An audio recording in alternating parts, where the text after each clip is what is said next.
All right. Good morning, everyone. This is Vinesh Sukumaran from Bodhi Training Solutions.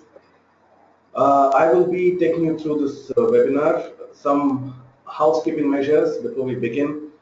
I think it's a great idea for you to mute yourself because you will be able to hear me better, and I think the others on the webinar will not have any disturbances, audio disturbances. And if you have to ask me questions, you can ask me questions on the chat screen. Okay, so I will constantly be watching that, and if you have any questions, you can ask me through the chat screen. I'll be happy to answer them. And you will receive what I say, the responses, as well as the entire audio piece of this webinar through um, looking at the screen, at the PPT, as well as listening to what I'm saying. So keep your headphones on, but mute your your microphone. Thank you. Those of you who just joined in, could you please mute yourselves? My name is Vinay Sukumaran. All right, so I'm the principal consultant and one of the directors of Bodhi Training Solutions. And the topic that we've decided upon for today's webinar is why are HR and L&D folks not taken seriously enough? So I want to highlight straight away that it's not that they're not taken seriously at all, okay? So it's that they're not taken seriously enough. And I've spent a lot of my working life uh, actually in other companies, meeting rooms and training halls and so on. So one of the things that's happened as a result of that is that I've gotten to interact with a lot of people from different companies, mostly HR folks, as well as the business folks, people who head the business, managing directors and directors of companies and so on. And one of my observations has been is that people from HR and L&D, in many companies, they're seen as people who also show up to work, rather than people who actively contribute towards work. And I started sort of studying this, and I arrived at certain things which by the way, this is not true with the entire population. Okay, there are a lot of HR people who are taken very seriously in organizations, and there are reasons for that. And that's really what I'd like to talk about today. Okay. Okay, I'm sorry, I'm forced to mention this name, Mr. Sampath. Could you please mute yourself as well as mute your? You can block your video. Okay, those of you who came in, my name is Vinesh. All right, so here's what we're going to do. We're going to first look at an overview of Bodhi. For those of you who haven't worked with us before, we will look at how do you understand or gauge your HR and L&D reputation within your organization. By the way, there are loads of ways to do this. I'm just going to talk about a couple. We'll also look at some foundations of how you can recast your image and how you can change that. I mean, there are some HR people. I mean, I remember meeting this HR manager sometime in 2002. His reputation hasn't changed from then. His companies have changed, his managers have changed, but his reputation hasn't changed. And is there something that can be done about that? And then we're going to look at building abilities in the right direction and end with the Q&A. So when I say abilities, I'm talking about if you are an HR or L&D professional, what can you work towards? So that's roughly the plan for the next 1 hour. We had a slightly late start. We started at 11:05, so we might go on till about 12:05. Okay. All right. So this is what we do. Bodhi is primarily into the business of organization development. Okay, and our manner of approaching OD solutions or providing OD solutions is by training, and we train along different in different areas. We're primarily a non-technical training company, a non-technical corporate training company. Okay, and I recently had a conversation with one client who said, they wanted to do motivation training for their people. Then I spoke to them, asked some questions, found out what's the problem, what's the challenge, or what are they facing right now, and I realized that many people in the company are 75% of the company, they're getting their salaries on the 20th and 21st of the month. And I told the stakeholder, look, I don't think training is a problem here. I don't think training is your solution. I think you should get a great chartered accountant and build a strong finance team first, so that you can improve the financial health of your company. But the solution is training. That's when Bodhi's contribution comes into the picture, and we can help. We have directly delivered programs on a consistent basis for 300 plus clients. If you take the companies where we've delivered one-off programs, that's 500 plus clients, and we've consulted with close to 700 clients. We have a very structured framework to training and training delivery. Uh, One of our sought-after workshops is the Train the Trainer certification. We also run public workshops, and the entire range of workshops we run are experiential, are hands-on. So even in this particular webinar, for that matter, I'd like you to engage with me. And if you have questions, you don't have to wait till the end of the webinar to ask me those questions. You can ask me questions in between. I'd be happy to answer them. Or if you want to comment, you want to say something, you can put it up on the chat screen. Okay. I'm sorry to keep repeating this, but those of you who just came in, please mute yourselves. You can listen to the audio, and if you have questions, you can ask me through the chat screen. Okay, so these are some companies that we work with. We are chosen vendors for Microsoft. I also teach at IIM Bangalore. In fact, I'm doing a session there day after tomorrow. We work with, on one hand, companies like Wonderla, people who give out the tickets there, and on the other hand, we've also trained rocket scientists at ISRO. These are some more clients who we work with. I hope there are names there which you recognize. We are also an ISO company, and those of you who work with us, I can see some familiar names there. I'm sure you're aware of that.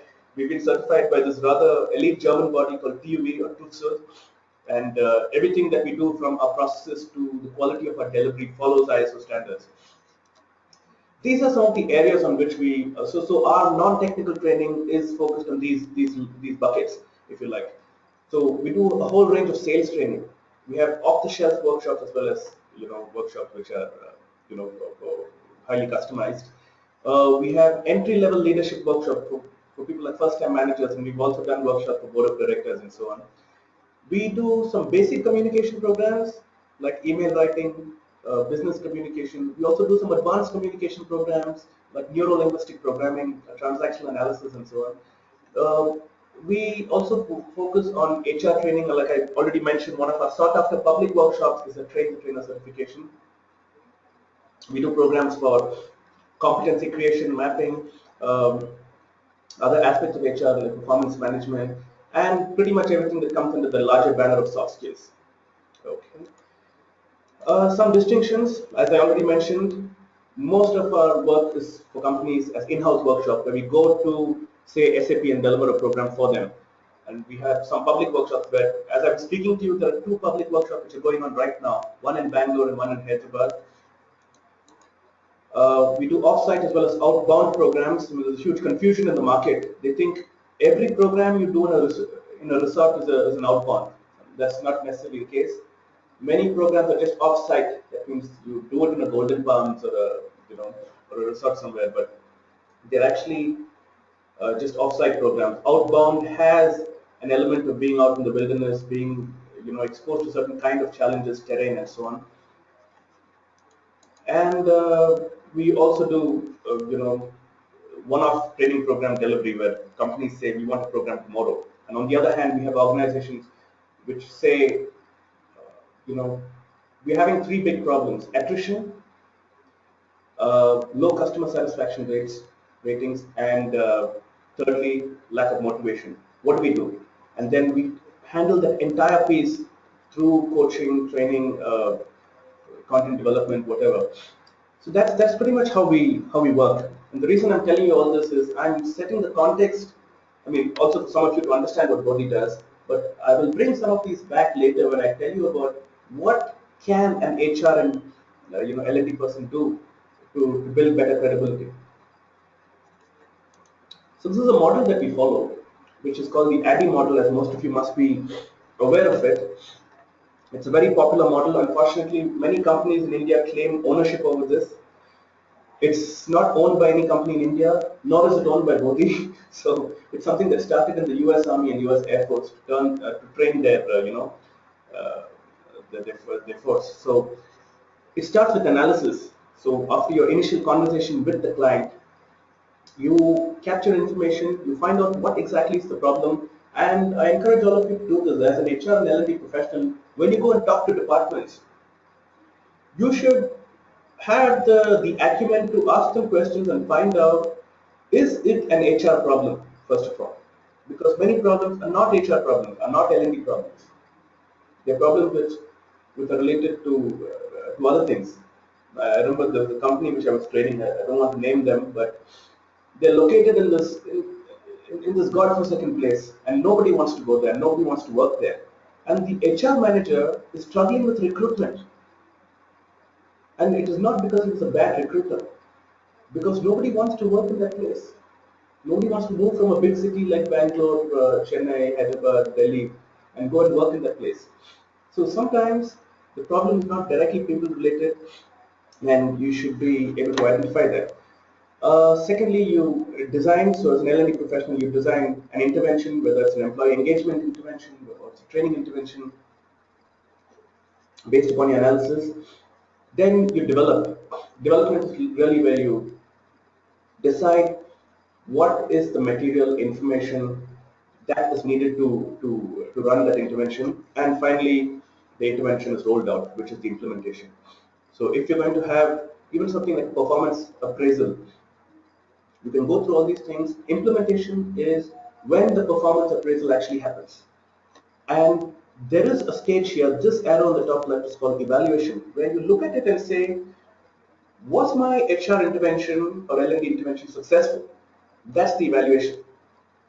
And that's a good way to find out whether what you've done has worked or not. I mean, I see many HR people in the habit of going from one intervention to the other on autopilot, not stopping to check whether what you did previously worked. Okay, and that's a typical area where the business and HR have a friction. So if you want to break this down a little more, this is how it would be broken down.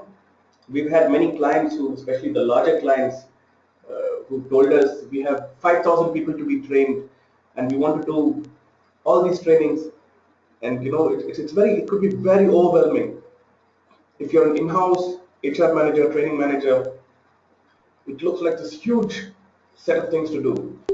I have a great strategy for you. Start with what's your next step? What I call prioritization. What do you want to do right now? What do you want to do in the next 1 week? Okay, I understand you have 30 different areas to train, 12 departments. Great. Where do you want to start? Shall we start with the sales department? Because that's where our business comes in to begin with. And then do 3 programs for the next week. So I think it's a great idea to prioritize and make a development plan, and then execute the interventions, review your results like I told you earlier, and eventually it should lead to performance, and then you can later look at a roadmap for improvement, an ongoing roadmap to see. One of the great challenges these days is repeatedly I have training heads, L&D heads telling me so many trainers have come to our company, done trainings and gone out, but we still have problems. Can we do something to prevent that? So this whole phenomenon of the training program or the learning intervention not stopping at the door has gained a lot of ground. So that's something certainly to focus on, to look at what else can be done more than training to make sure, individuals. I was recently reading an article which said employees in companies certainly want to learn, but they don't want to sit in a classroom to do it. And I think there's a lot of truth in that, because I deliver a lot of training programs, I do a lot of consulting work, and I realize that, people do want to learn, but, they don't want to come and sit from morning till evening to do it. So it would do all of us a lot of good to think about what else can you do. Okay, so let me sort of plunge in and talk about gauging your current reputation. And this is something that I suggest all of you should do to find out where do you stand in your organization as an HR professional. What do people think about you, and so on. And in my interaction with companies, like I mentioned to you, I mostly end up talking to the HR folks and the L&D folks. And in order to get sign-offs, in order to get a go-ahead, there is obviously a department head or a delivery manager or a managing director or a general manager involved. And here are some things that's helped me find out where does that HR manager's reputation stand in that organization. Okay, I have one or two questions here. Okay, let me. I mean, I do see the questions. I will take the question up. Thanks, Priya, for your question. I've read it. There's a part in the program where I can talk about your question, where I can answer it. Okay, so here's one thing that you can certainly do, which is, do people listen to your ideas and put them to work? You know, a lot of the work that I do is related to the whole field of neuroscience and neurolinguistic programming. And one principle of one of the many principles, the foundations of NLP is the meaning of your communication is the response you get. Okay, so quite often you will hear people in companies say, "Oh, I asked him to come yesterday. That candidate was supposed to come for the interview. I told him thrice. He still hasn't come." Well, it's not the candidate's fault. You did not tell him seriously enough. If your cardiologist told you to come for a meeting at 5 o'clock, I'm sure you would have gone there. If the cardiologist told the candidate, I finished your angioplasty, I'll tell you what it says. Please come tomorrow at 10 o'clock. He's going to certainly be there. So my point is, do take a look at how much people listen to you, because in organizations where people are not listened to, or that these are typically the situations where the HR manager does not have a hold over the group that they're working with.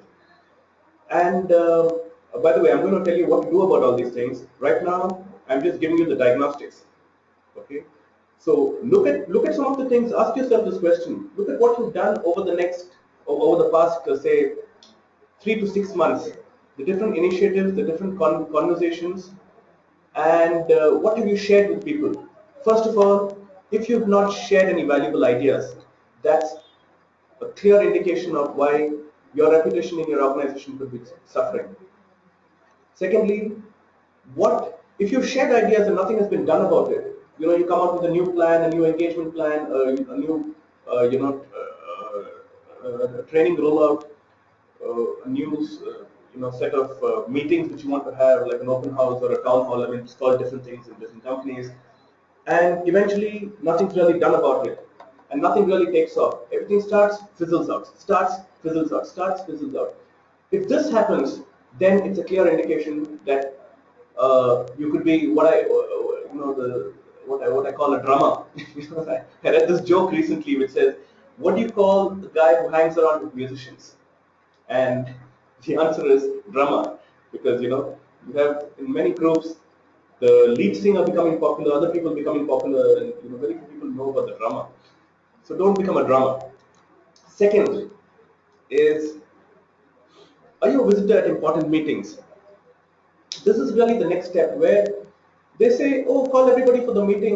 Call the HR person." And if you look at why this guy's, I mean, how this guy is sitting down, you will get an idea of, you know, where you stand on this meeting.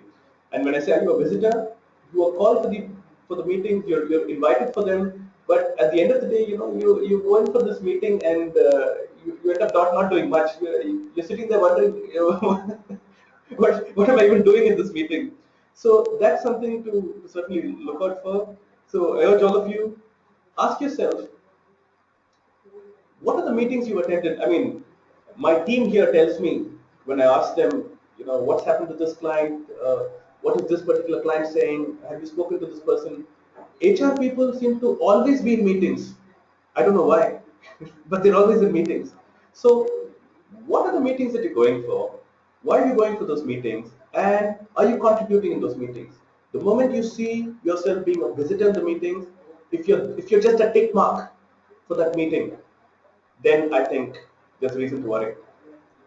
And the last thing you want is for people to be calling you for the meeting because they say, "Oh, just call her, call him, the HR manager, let him be there, it won't look nice."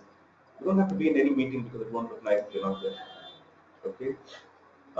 There should be a clear purpose for your meeting. In fact, you should stand up and ask in the meeting, "Look, you guys are discussing this. I don't think I'm involved in this. So I'm wondering why I'm here. This, just this taking of ownership will make you be taken seriously. Okay, next. This is the a third metric of you know of how successful, or what kind of reputation you have in your organization. The Do people reach out to you? And I have seen this quite a few times. I mean, forget about reaching out to you. I have seen HR and L&D managers leave a company, go to the next company, so they basically quit. But you have people from the first company still calling them for inputs, calling them for advice, asking them what should we do, telling them we are stuck in a particular place, how do I deal with this? And I think this is a great indicator of the kind of reputation you have in your organization. If you're an HR manager or an L&D head or even an L&D professional, by the way, I'm just using the word manager constantly, uh, you know, just as an example, but even if you're an HR executive, if you're an L&D executive or a person from the department, a team member, it doesn't matter. The dynamics are the same. If nobody is going to come and talk to you, if nobody sees you as a resource for L&D or HR answers, then that means your reputation could be seriously suffering. So my one of the questions that Priya asked. Okay, so the Priya, I want to just read out your question. Your question is, okay, so there are people from different departments uh, keep coming and asking me for my inputs, and do you think it's a good idea for me to keep supporting? Okay. So Priya basically says a lot of people from different departments come and ask her for inputs. Now, first of all, Priya, that's a good thing. It's a good thing that people are reaching out to you. People see Priya as somebody who's a good HR or L&D resource. Priya, I don't know what you do, but I presume you're an HR or L&D. They will come and ask you questions. The second thing is, last week I had a meeting with one of our clients, and the HR manager, she told me, people, because I'm from HR, they come and ask me questions like, should I go for this, there's an opportunity in internal job posting in this department. Should I join them? Do you think this suits me? Can you give me 3 areas of development for me? I mean, very informally, in the canteen or in the cafeteria. So you could be asked these questions. I mean, the good thing to acknowledge is people see you as somebody who can provide those answers. But the larger point is, what are the answers that you're giving?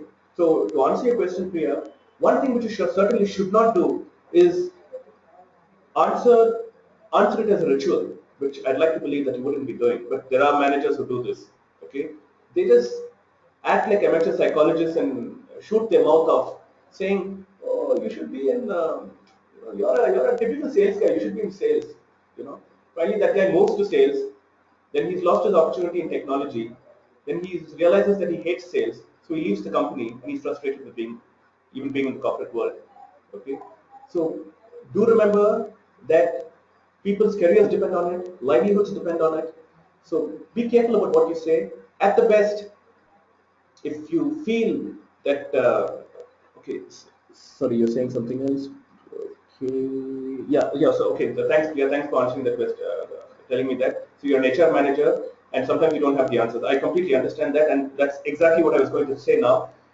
At least if you can be a facilitator, and I fully understand, not everybody has all the answers for all questions.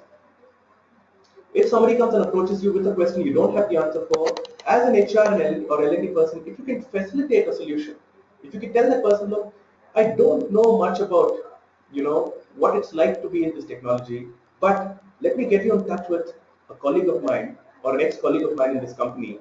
She or he works with Adobe. She will be able to tell you better. Okay? Or telling the person, I do understand that you're not happy with this role, but let me just tell you, these are 3 options that you have, okay? And there could be other options that you can think about. So this is what you have. I want you to decide. Because at the end of the day, there is a small population of people who say, uh, you know, they want to, they want you to decide for them. They actually want to do something in life. They just want somebody to tell them, in today's Times of India, there was an article about somebody called, I think, Nasir Khan, who quit his corporate job to become an artist. Somebody is really on the edge. They just want someone to say, quit. Just chuck your job. It's okay. And I think it's unfair for somebody else to make, anybody else other than yourself to make that decision. So Priya, I hope that answers your question. I have another question here. Okay, I will take up this question later. Okay, so let me move on. So what can you do in terms of recasting your image? Okay, okay. So I have some idea that's being shared here. There is Pradeep who says that. Hmm, okay, so I am just reading what Pradeep says. So Pradeep essentially says that he has realized this, that in his company, providing solutions and caring about solving people's problems has helped him. Okay, thanks Pradeep, thanks for sharing that. I think that's certainly true. If you do have answers, you will be seen as a solution provider, and that will certainly make you a better HR professional. Thanks for that. Okay, so what can you do to recast your image? There are certain things that you could do, and I think these are things which I can confidently say I have consistently seen as behavior in the really successful HR people. First thing which you could do is understand the business. And one of the reasons, I mean, quite often, even this week, I mean, this week has just started. Even just yesterday, there was a conversation which took place with one of our clients, and there was a clear indication from uh,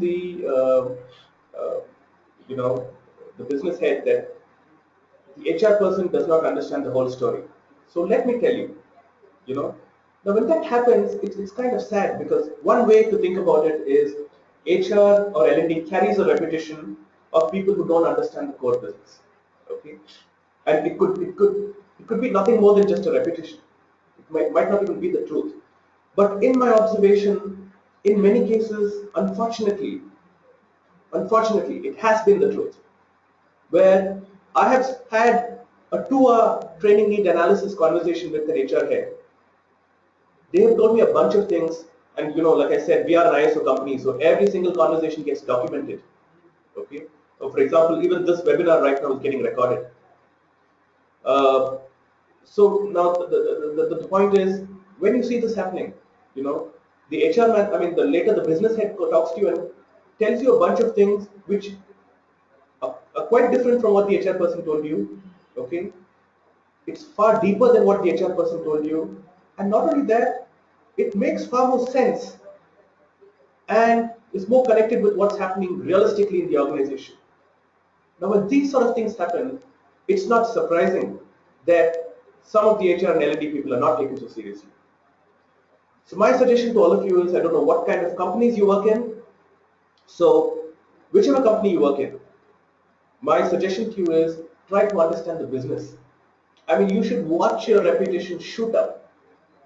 Okay, if you can tell the business and the technology guys, or the domain people, some things that they don't know.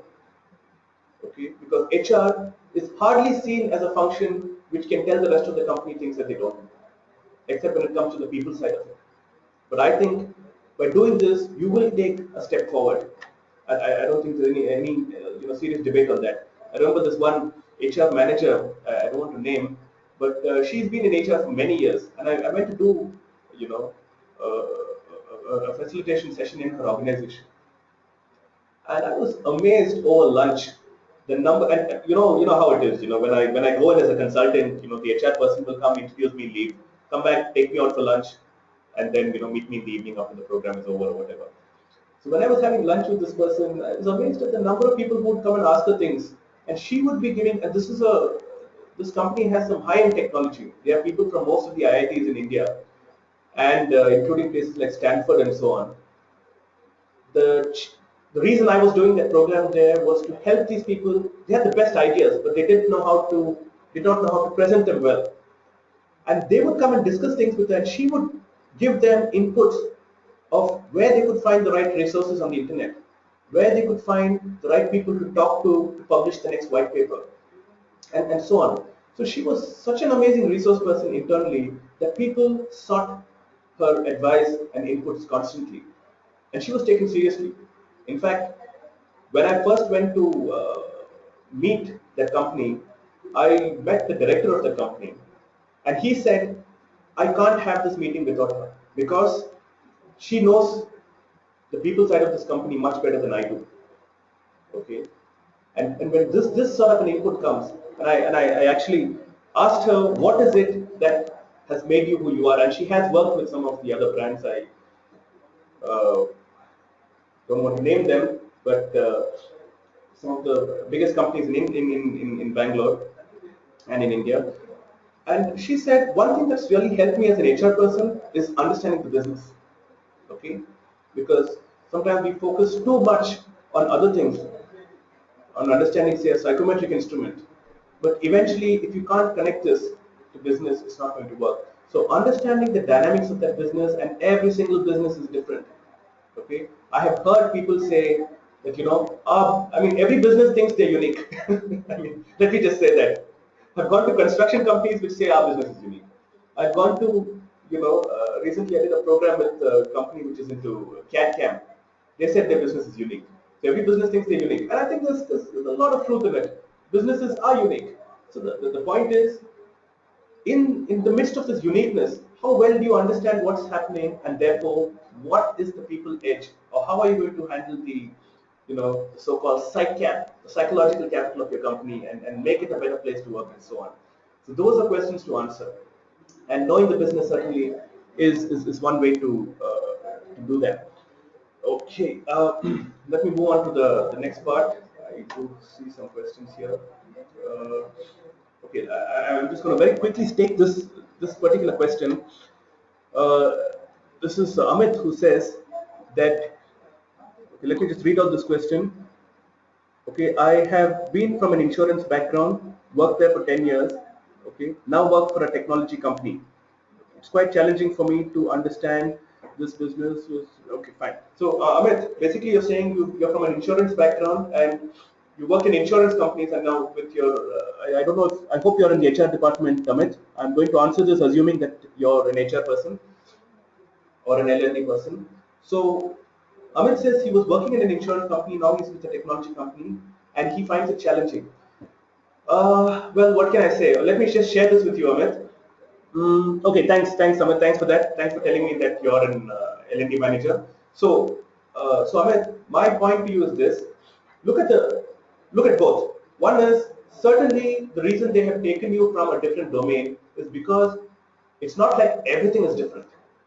Yes, insurance and IT are different, but the reason you're taken into the L&D role is I'm sure you understand L&D. That's why they've taken you in.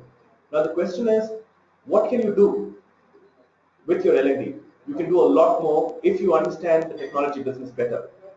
And let me tell you, there are the world is full of examples of people who come from a different field. I mean, there are Nobel laureates who who came from a different field and you know and won an award. So won a Nobel Prize in a new field. And in fact, I suggest you read this book. There's a book called The Art of Creative Thinking. I think it's the name of the writer. This you just search for it. You won't miss it. I think it's George Rutkin, something like that. I'm not remembering the name. But one of the things that they say is not knowing any better is actually an advantage. Okay, so if you don't know about a new business, it could well be an advantage. HR people have the privilege and the luxury of giving an outsiders and a different perspective. You should capitalize on that. And secondly, there are a lot of people who enter a new business and become good at it, learned about something completely new in just for 3 months. It's possible because I train a lot of people, and one breed of people who I train are people who want to become trainers. And I keep telling them, there are two things. There's something called what to train, and there's something called how to train. I can help you with how to train, but you should also have a strong what to train area. So here we're talking about how to become a good HR manager, but at the same time, delving deeper, and the people who I tell them pick up a strong area on what to train. Once they start reading voraciously the magazines, the books, the websites, the different resources about understanding their business. What are the brightest minds saying? Okay, what are the latest articles on the Huffington Post about your industry? Once you read this, you will realize first of all that you can make far more intelligent conversation across the table with senior domain experts in your company. Secondly, after 3 months, you will realize that there's nothing new on the internet. 90% of the websites are versions of each other. One is saying what the other is saying and then tweaking it a little bit. Another thing is saying something else, tweaking it a little bit.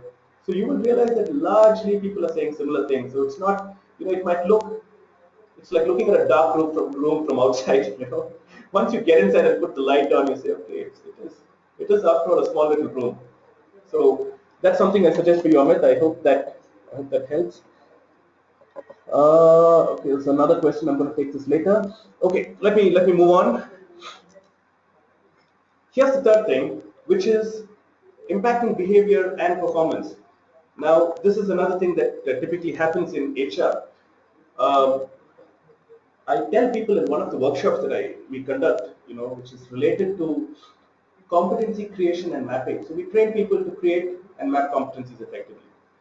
So I keep telling them that one of the good definitions of human resource as a department, or for that matter, even L&D as a department, is that all your initiatives, just take even something as simple as getting a biometric, okay, a fingerprint scanner, to monitor what time people come into and leave the organization, okay, or an access card.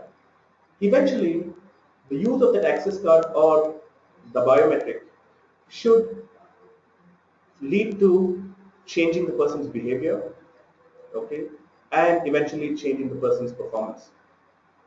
Unfortunately, many HR initiatives and L&D initiatives miss the plot because they don't focus on these two areas. So what happens is you want people to, you're working on something larger called, say, employees must be more motivated. Why should they be motivated? Because if they're motivated, they'll produce better results. This is what it starts with. Eventually, it goes down to because they're not motivated, they're not spending enough time in office. They're coming late, leaving early. So get a biometric scanner or get an access card concept. They bring that in. Now we have people in the company who are using access cards, coming in, going out, you can track that, but they're as demotivated. In fact, they're even more demotivated because it also takes away from the freedom of flexible timings. And eventually, behavior probably changes, they come in and leave, but that's not the behavior you wanted to change. What the behavior you wanted to change was from being demotivated to being motivated. And did performance change? Not a bit. It wasn't even touched. So the point that I want to make is, as an HR professional or an L&D professional, you should be focused on helping people develop new behaviors. That's important. If you don't do that, then I think we're missing the plot. So let me give you another example of where this has worked. This worked really well. Uh, there's an organization, in Chennai, and they are little on the outskirts. They're out of the, outside the main city, okay, in a place called East Coast Road, ECR. So now they wanted to change the company timings. Now what happened was, for them to change the company timings, to move from starting at 9 o'clock to starting at 8 o'clock, it would have helped a great deal because people could come in a little earlier and also leave a little earlier and they could avoid the traffic. And so there was one group which agreed with this, which said, yes, this is a great idea. There was about 50% of the company which said this is nonsense. We can't, if we have to be here at 8 o'clock, we have to wake up at 5 o'clock, 5:30, whatever it is. There were challenges. I'm sure being from the HR and L&D community, you guys understand this. So what they did was, if in order to change that behavior, in fact, you could fundamentally boil this down to a behavior like waking up early. So they didn't say we're changing the company timings. It was discussed in one meeting, but it was shot down. But eventually, everyone realized that it's going to be useful. So what they did was, they said we're going to have a morning meeting every day. So for about 1 month, they had a morning meeting which started at 8 8:30. Okay, and it went on till about 9:30, and this happened thrice a week. Okay, sorry, not every day, it was thrice a week. So Monday, Wednesday, Friday, they had a morning meeting, started at 8:30, went on till 9:30. And then they said, look, what do you think about this 1 hour meeting? And people said it was useful because you meet every day morning, you discuss what you're going to do during the day, you discuss how it's going to help. It worked. So everyone said they are for the meeting. So I said, good, because we're going to eat, it's going to eat into our time. We're starting work half an hour late. So can we do this? Can we start at about 8 o'clock and have the meeting till 9? Everyone was for this because the question was not about changing timings. The question here was about having an effective meeting. So then they started doing that. And when they did that for 1 month, behaviors had changed. People came in the morning, and later, when they announced that office is going to wrap up 1 hour early, it was seen as a perk rather than a disaster. So if you want to, and of course, all this added to better performance because people were not stuck in traffic for long periods, they were not discussed by the time they reached office, so many things worked well in their favor. So eventually, what you do as an HR person should help behavior change, help performance improvement. If you don't hit those spots, I think we're missing the plot. So if this is the behavior that you see, I don't know what this looks like for you. In fact, I'd like to ask you, just looking at this, what do you think could be happening? You can put your responses on the chat screen. I'll be interested to see what you think is the situation.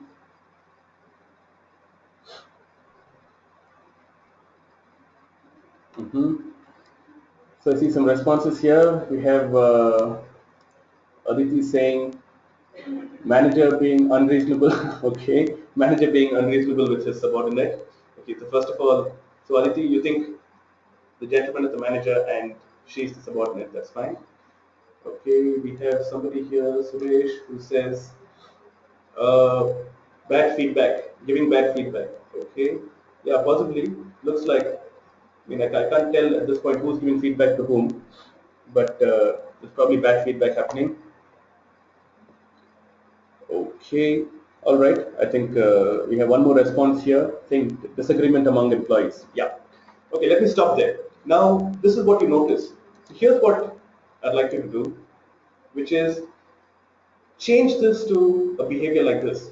Now, when you just look at this, when you walk around and see these sort of things happening in your organization, it is an indicator that things are perhaps going well, and that's a great sign. Okay, and that's something that I'd like all of you to focus on. And what could help you do this? One of the things that could help you do this is providing real solutions. Okay, in fact, I suggest to all of you try doing this today. Write down what are the, say, actually just write down, okay, not even 10, just write down 5. Write down the 5 biggest challenges that you're facing right now as an HR or an L&D professional or as a manager in your company or in the role that you're playing. And actually do it. Write it down. That's the first step. Okay. In fact, I'll give you a moment to think about it because you will benefit from this right here, even before we finish this webinar. Think about what are the top 5 challenges that you're facing right now in your current role. Okay. Thank you. Now, I want you to prioritize them. Which is the topmost challenge? Put that up first. The second most critical challenge, put that up second. The third, fourth, and the fifth one is in the order the least challenging. That would be number 5. All right. So here's what I'd like you to do. I want you to look at what you've written down. Look at what challenges you've spoken about, written down, and how many of these are actually related to the people in your company and making their lives better, making your employees' lives better. If none of your top 5 challenges are related to making the life of your employees better, then I think we have, or making them develop better behaviors or perform better, then I think as an HR and L&D person, you are perhaps looking in the wrong direction. Okay, so this is something that I certainly suggest. which is make sure your biggest challenges, make sure you're actually owning some of your company's challenges, whether it's a hiring challenge to find the right people, whether it's a challenge of training the whole group together, it's a challenge of having IDPs or individual development plans, whatever it is. So relook at this. If there's a clear disconnect between your challenges, because typically I've done this exercise with a lot of HR and L&D people, and I've noticed that when you ask them to write down their top 5 challenges, the challenges end up being their personal challenges as human beings in doing their job well. Okay, maybe lack of patience, maybe uh, incompetence in some area. Okay, maybe they're not happy with what they're doing in life, with salary, with the company. You know, if your topmost challenges in life are such personal challenges, as an HR person, you would not be contributing enough. It's pretty clear. On the contrary, if 3 of your top challenges are also your the business head challenges in your company as well as your company's challenges, I think that's a good sign. Okay, I think you're more in alignment with being a solution provider to your company's challenges. The second thing that I urge you to do now, by the way, I'm not going to ask you to put this list of 5 things, on the side. No way. Challenges are challenges; they need to be addressed. I would urge you to look at your top 5 challenges and start working on them. Work on the topmost challenge. Work on what you're most struggling with in being able to be the best performer you can for your particular role. I think every day you should be spending 75% of your time on the areas where you find things most challenging. We unfortunately do the opposite. We spend 75% of our time on the easiest things to do, on the no-brainers, on the things which don't require much thinking, much competence. Why? Because they're more comfortable. Okay. This is, if you just try this one thing, work on those things which are the top 3 challenging things and the top 3 critical things. Okay, so if your top 3 challenging areas are not related to the rest of your organization, that's all right. Start working on it, but parallelly think of 3 things that you can do for your company as an HR person, which will make a serious impact in departments and in the organization as a whole. And these 3 plus 3 is where you should be investing 75 to 80% of your working time, from the time you come into office in the morning to the time you leave in the evening. If you're able to do this, there's simply no doubt about the fact that you'll be a great HR L&D professional as well as a solution provider in that area. The other thing that I have to say is one step at a time, and you can't do this overnight. All right. I don't expect that because you are part of this webinar, suddenly you're going to, transform, into the Incredible Hulk from tomorrow. No.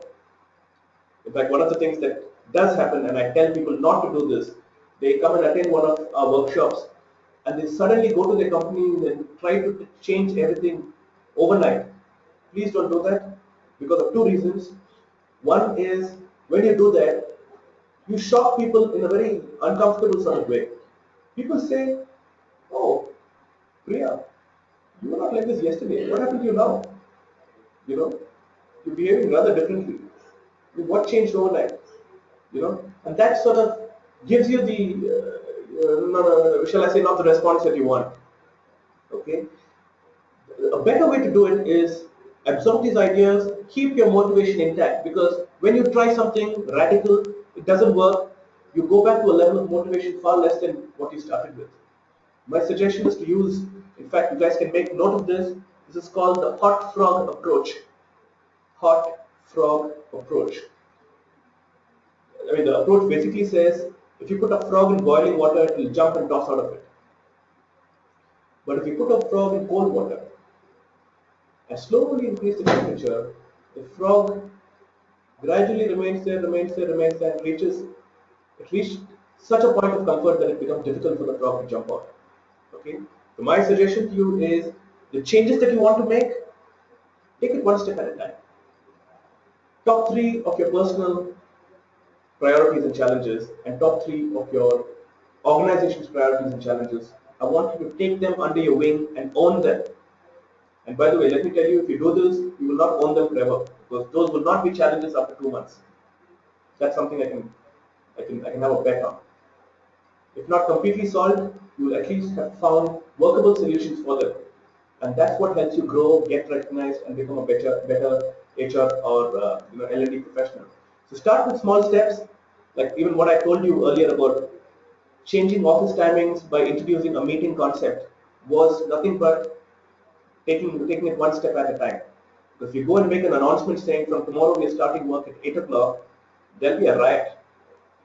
You're better off getting them used to the new behavior so that when you change timings, even they're thinking, yeah, what's the fuss about? I anyway wake up at 5 o'clock, right?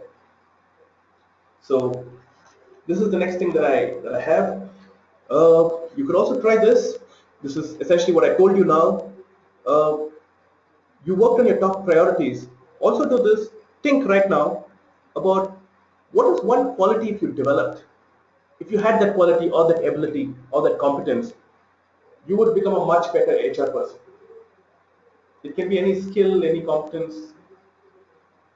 Overall, it can also be any specific ability that you're looking at or using a particular tool, whatever it is. And that's what I call the weakest link approach.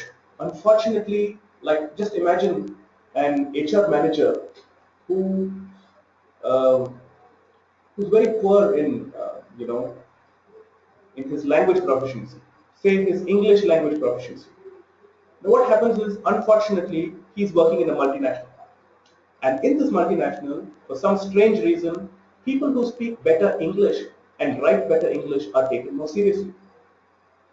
Now what do you think happens? This person, and I'm talking to this guy, and he's telling me that oh, the people don't take me seriously. I need to, I need to go for leadership training. And I spoke to him, and I realized I don't think his problem is really leadership, because he was managing to lead pretty well with even with his limited language proficiency. So I told him your weakest link is your language, because everything from the emails you write have mistakes to when you talk, you don't just make mistakes. Sometimes you miscommunicate the idea because of your language proficiency. Because he's somebody who's from a non-English speaking medium, who started learning English from his class 11. So that was his weakest link, and I think that is something that you should work on. On the contrary, people don't do that. They work on their strongest links. Like if you look at the previous slide, there's no point for you to work on this link. It might be more fun to work on because I've noticed across industries and across that matter even countries, people like to do things that they're good at doing rather than spending time working on things that they're not good at doing. Well, that's a useful thing to do, but if you invest all your time just developing this, eventually this will break down. So you should become an HR person like this, where you should work on the strongest link after that. Once your weakest links are fixed, like I told you, build this, but don't waste all your time on this. This is strong enough. So if you're a person like this, and you realize that I would like you to consider this golden ring in the center as the HR person, holding different departments together, being a one-point contact for different departments.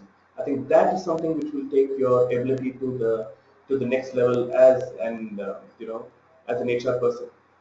Okay, so the weakest link approach means look at the weakest area of your life and just work on that. The strongest link approach means you clearly have some strengths. Make sure you develop that, because both are important. Okay, I don't want you to think work on the weakest link, neglect the rest. The reason I was saying work on the weakest link, many people work on only the strong part and forget the weakest link. And both are issues.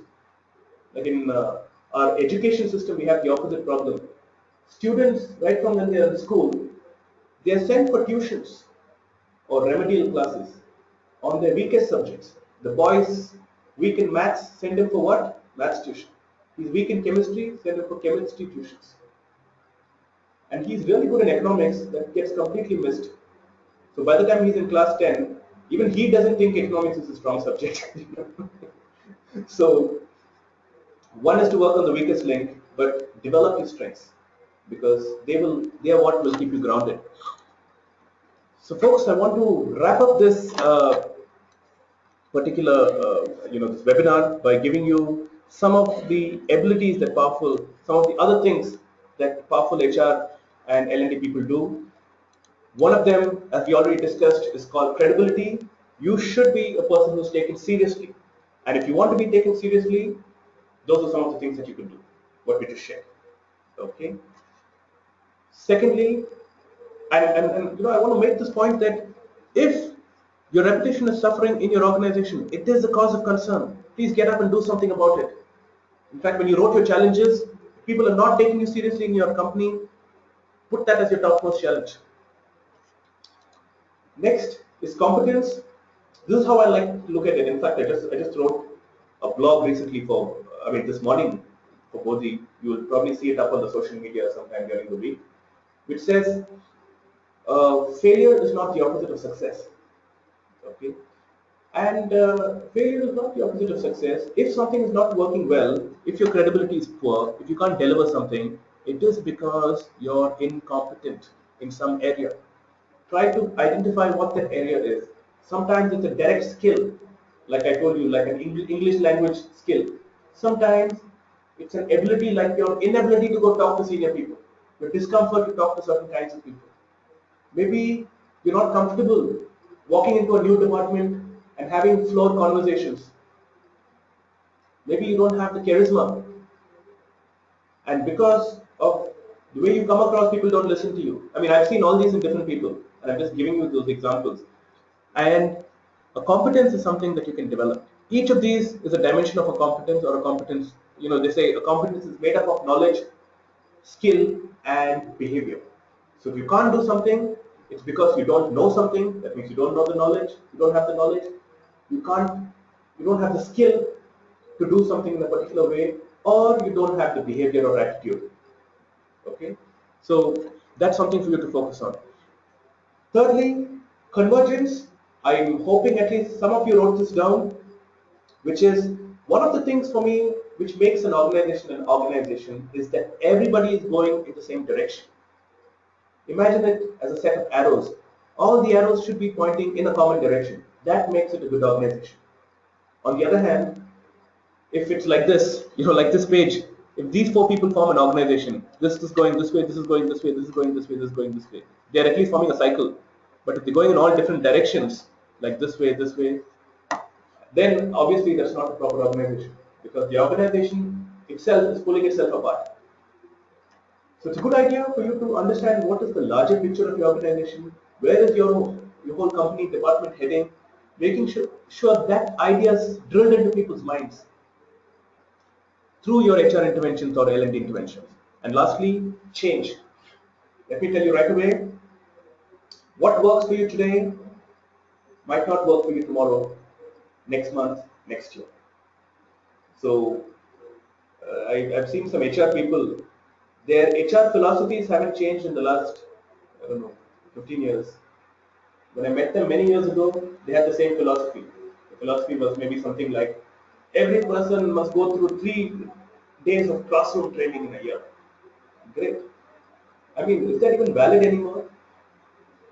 Maybe people go through 25 to 40 hours of e-learning along with 1 day of classroom training. Maybe that's more effective. So look at what's effective and move with it. I think that's important. So folks, I think that's about what I have to say. I think we're exactly on time. If you have any questions, I'm happy to take them. I think I've answered most of the questions. Okay. Yeah, one of them which I thought was a question wasn't a question really. Okay, it was from some Sunny. So Sunny, you said you wanted to say that you have tried. One second, where is Sunny's response? Yeah, I have tried providing real-world solutions, and that's the only thing that works. Thanks, Sunny. That's nice to know. It always works. When you're providing real-world solutions, it always works. So, folks, if you would like to get in touch with us, you can make a note of these numbers. You can go to our website. It has a lot of information there about the kind of work that we do. You can also go to our Facebook page. You can search for Bodhi Training. You will not miss us. You will get to see what's happening online. You can call us on this landline number, or get in touch directly with our corporate training manager. through this number. If you have any specific requirements, if you'd like to connect with us, we also have some workshops coming up soon, so you can attend them if you like. There's one going on today, but we have other workshops coming up. You can go to our website and access them. We have the 3 master trainer certifications happening in Bangalore, Mumbai, and Delhi. You can look them up on the internet. So thank you very much for your time. I hope you enjoyed this session. I hope you found this useful. It was great sharing these insights with you. Do keep us posted about what you think. You can also mail me directly if you like. My email ID, I will put it up here. It's vinesh@bodhi.com. Okay, or you can call me and share your inputs inputs with me. You can call me on one of these numbers. I should be accessible. You can call me on the landline. So if I'm not in a program, if I'm not doing some consulting work, I'm in office. So thank you very much. It was nice having you. Have a nice day. Have a nice rest of the week. Good luck to all of you. And if we do end up working together, I look forward to meeting some of you face to face. Thank you.